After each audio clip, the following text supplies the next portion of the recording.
కొన్ని దశాబ్దాలుగా తెలుగు సినిమా కోసం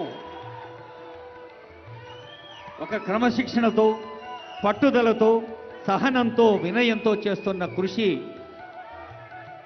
ఆంగికానికి అందం, వాచికానికి వైభవం, ఆహార్యానికి హుందాతనం, సాత్వికానికి సమున్నత స్థానం సొంతం చేసిన మన చిరంజీవి గారిని తెలంగాణ ముఖ్యమంత్రి, ఉప ముఖ్యమంత్రి, సినిమాటోగ్రఫీ శాఖ మంత్రులు, సాంస్కృతిక శాఖ మంత్రులు, సమాచార పౌర సంబంధాల శాఖ మంత్రులు సిఎస్ గారు హృదయపూర్వకంగా అభినందించారు.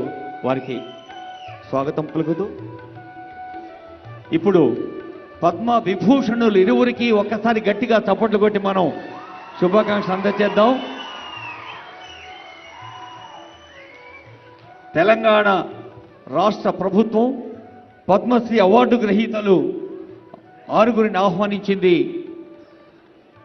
గడ్డం సమ్మయ్య గారు చిందు యక్షగాన కళను 5 దశాబ్దాలుగా ప్రదర్శించి